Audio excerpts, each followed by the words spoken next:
Olá, nós aqui outra vez.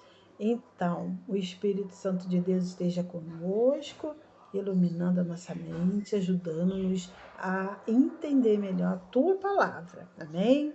Então, o cristão e os vícios e os jogos. Os vícios, inclusive os morais, destroem vidas e famílias. Eles também prejudicam lares cristãos. Há uma onda de liberalismo que não vê pecado em quase nada e favorece práticas perigosas, o que podem levar à destruição espiritual, disfarçada de coisas que não têm a ver. O verdadeiro cristão não se deixa levar por essa degeneração do mundo. O crente precisa saber que tais coisas vêm do príncipe deste mundo, o diabo. Alcoolismo à luz da Bíblia. Doença ou pecado? A Bíblia, o livro do Senhor, vê o alcoolismo de um modo diferente do mundo.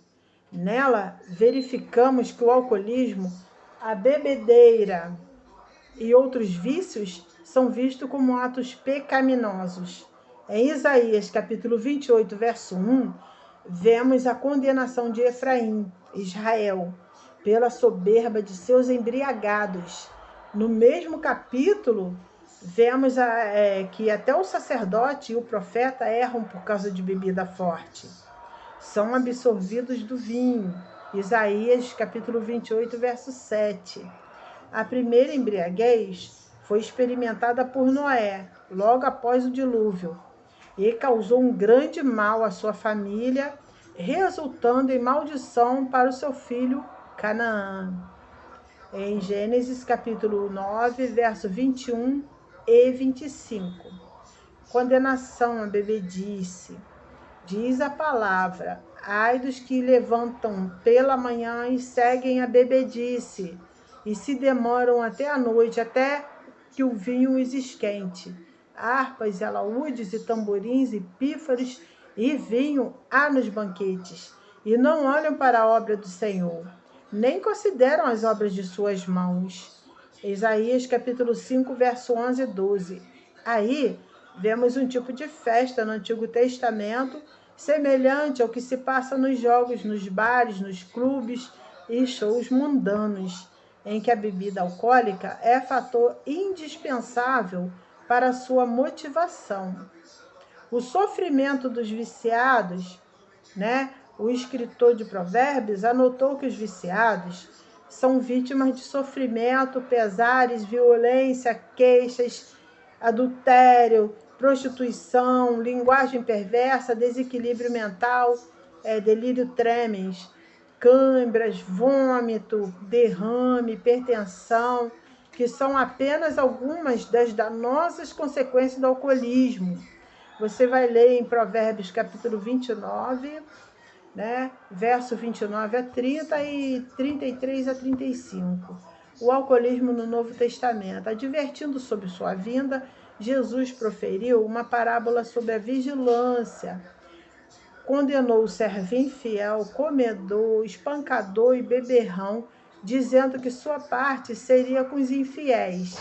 Lucas capítulo 12, verso 45 e 46.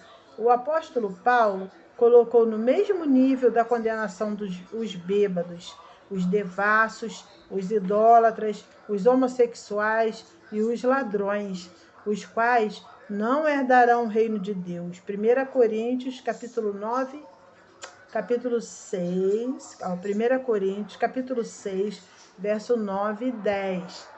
E você pode ver também em Romanos, capítulo 13, verso 13. E 1 Pedro, capítulo 4, verso 3 e 5. Então, nós vamos ver agora a posição do cristão, posicionamento do cristão em relação ao vício.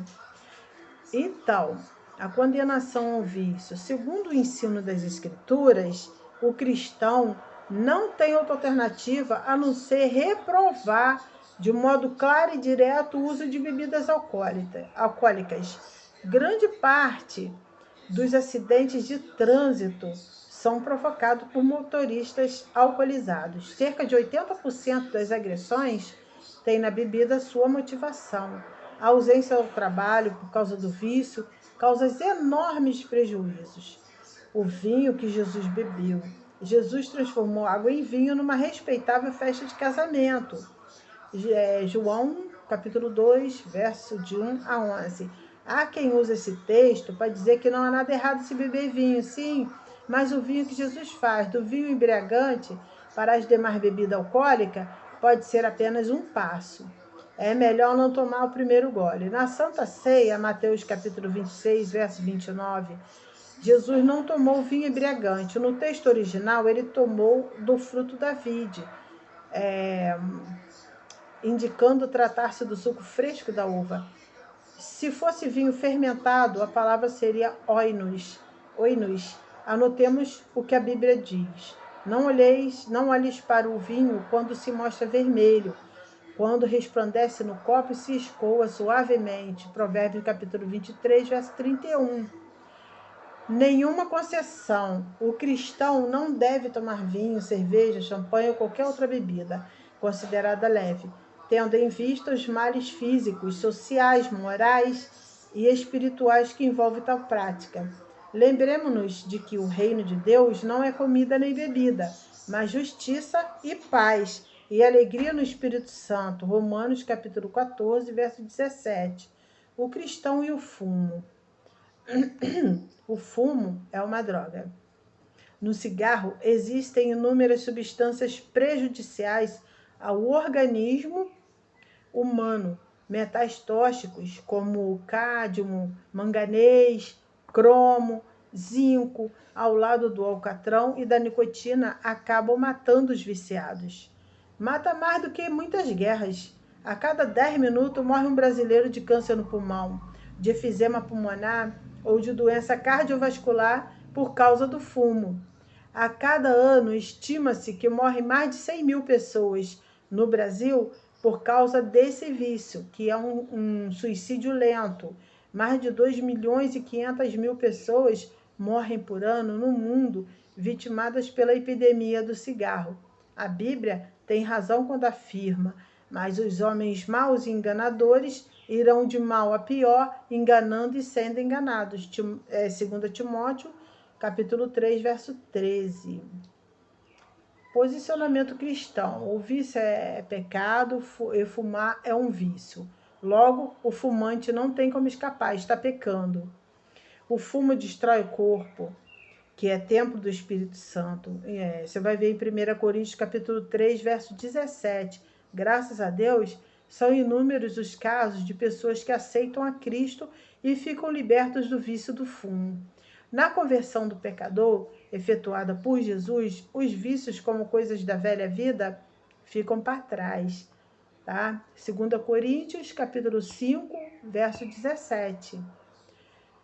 O cristão e as drogas. Agentes do diabo.